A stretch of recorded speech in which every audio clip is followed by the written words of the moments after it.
Hola la communauté, comment allez-vous? Aujourd'hui, on va parler d'un sujet qui rythme beaucoup de nos actions, la motivation.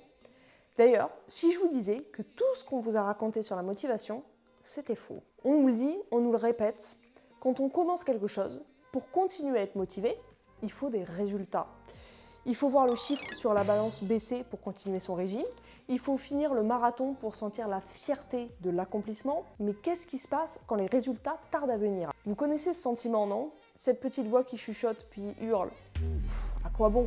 C'est précisément à ce moment-là qu'on lâche l'affaire. On range nos baskets et on retourne à nos vieilles habitudes, plein de frustration. Mais si c'était justement cette croyance que la motivation du coup vient du résultat qui nous empêchait de réussir? Et si la science nous montrait que la véritable source de la motivation était inépuisable et elle se trouve ailleurs? Pas dans la victoire, mais dans l'effort lui-même. Le problème n'est pas donc le manque de discipline, le problème c'est qu'on joue à un jeu dont les règles sont truquées.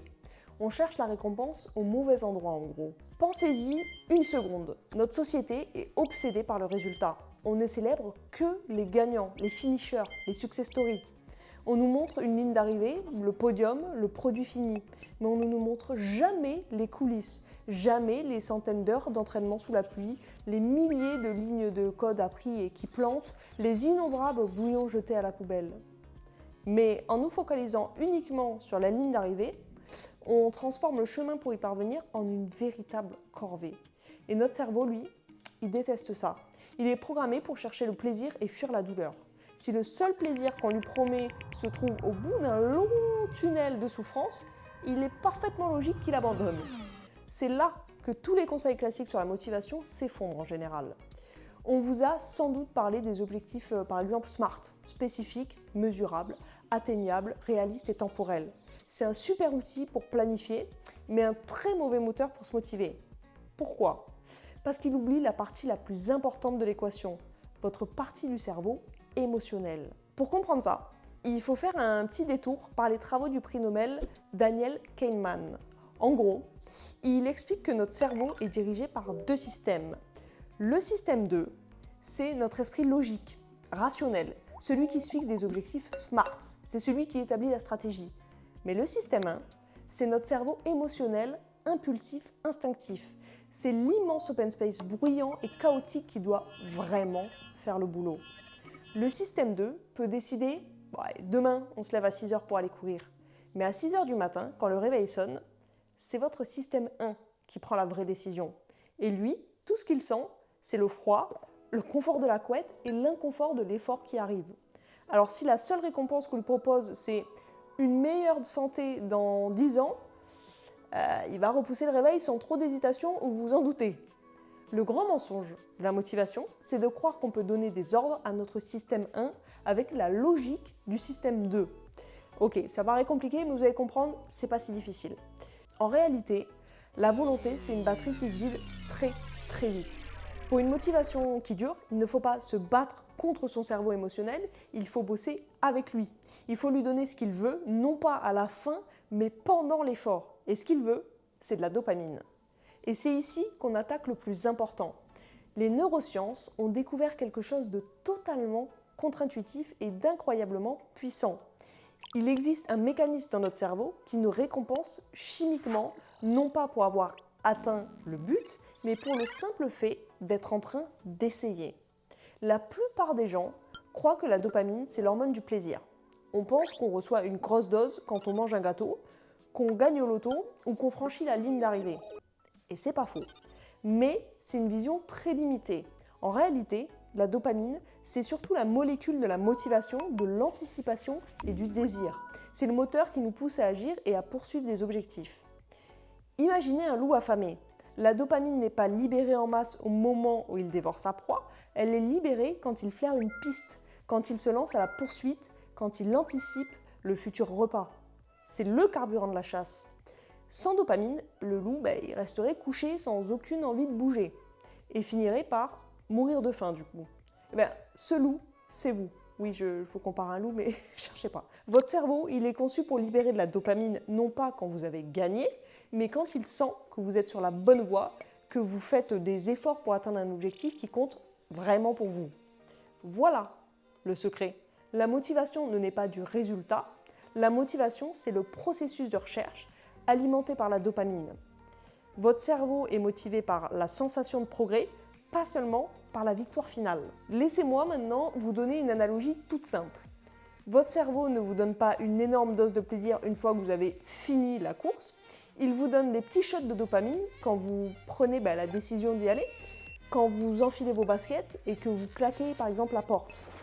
Il vous en donne un autre quand vous trouvez votre rythme, quand vous sentez vos muscles travailler, etc.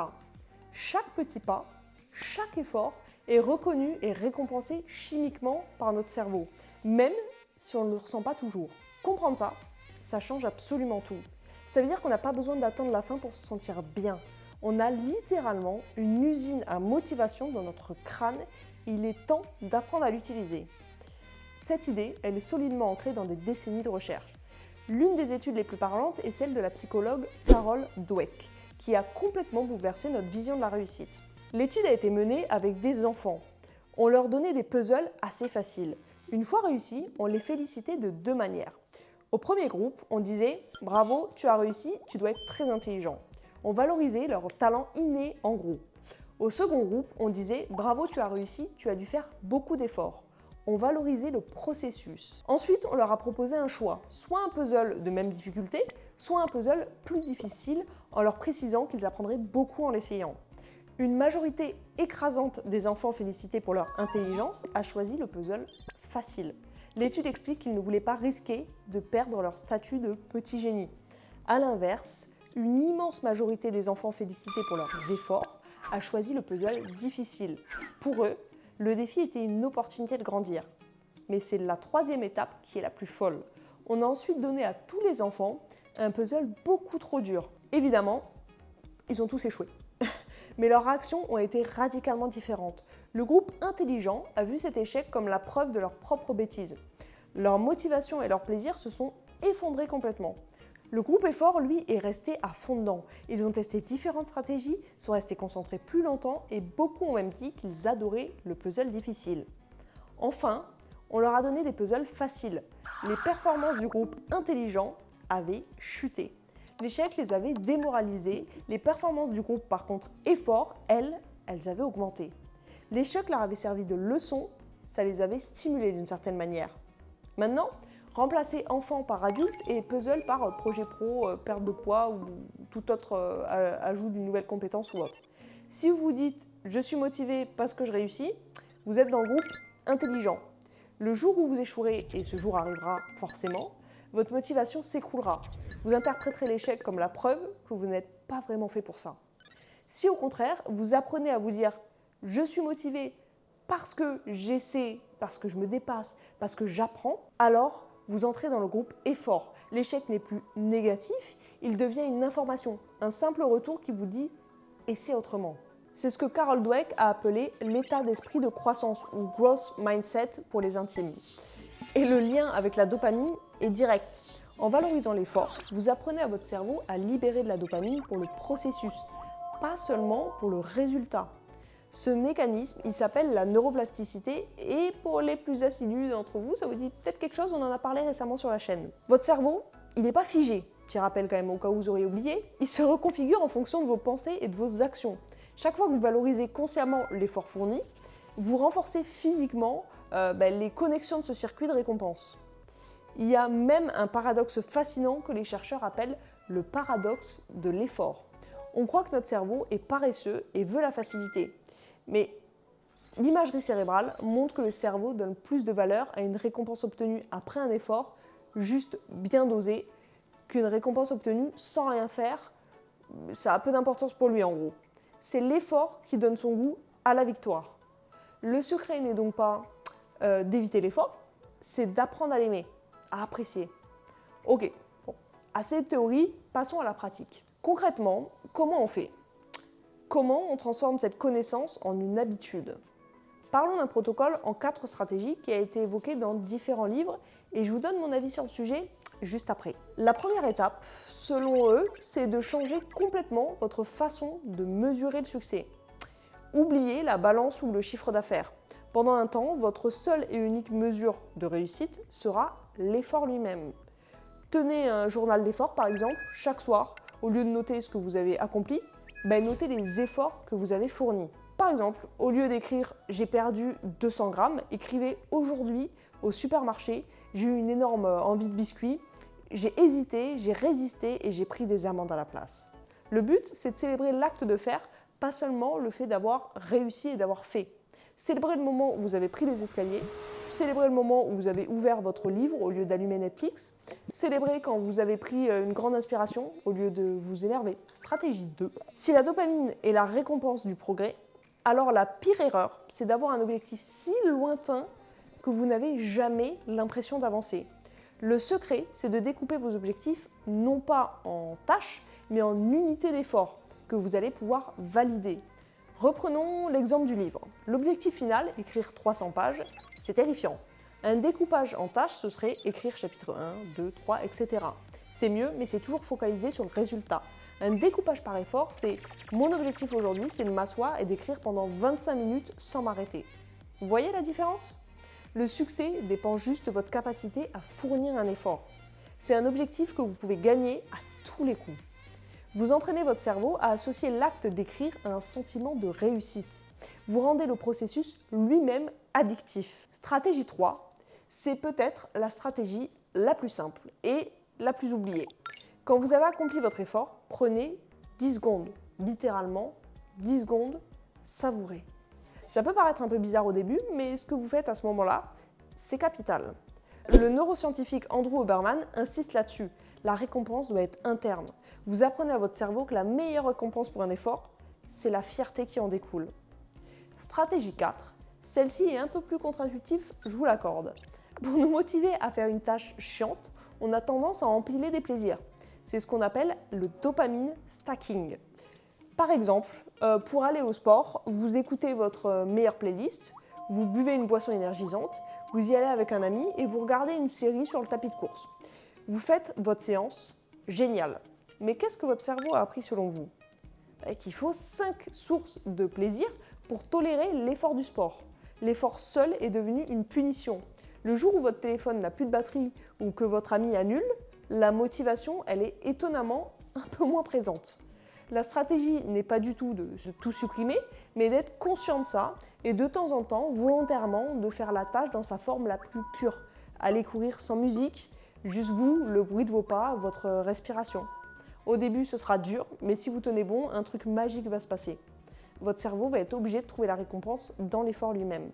Vous allez réapprendre à apprécier la sensation de vos muscles qui travaillent ou la concentration profonde.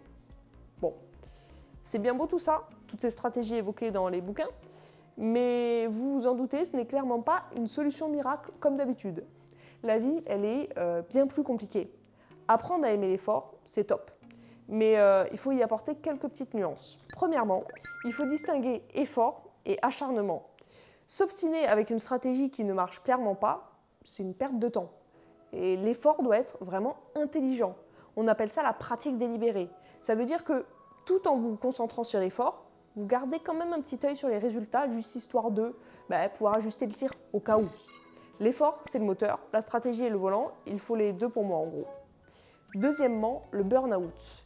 Il y a une différence énorme entre l'effort qui donne de l'énergie et celui qui apaise. L'effort qui libère de la dopamine est un défi qu'on perçoit comme surmontable et aligné avec nos valeurs. Le burn-out, lui, arrive quand l'effort est chronique, excessif et surtout quand il est perçu comme imposé, dénué de sens, sans aucun contrôle. Si vous détestez votre travail, par exemple, vous aurez beau vous concentrer sur l'effort, ça restera jamais extrêmement motivant. Et justement, je veux bien du coup votre avis sur un truc. Je vais être honnête avec vous, moi ça m'a longtemps posé problème ce truc-là. J'ai du mal à apprendre à apprécier l'effort, mais c'est plutôt par peur d'être déçu si le résultat attendu n'arrive pas. Je vous donne un exemple très concret. À une époque, je voulais racheter un resto. Je signe un compromis de vente et là, l'agent immobilier me regarde et me dit « Tu dois vraiment être contente, tu dois être soulagée, ça y est, enfin t'as signé ».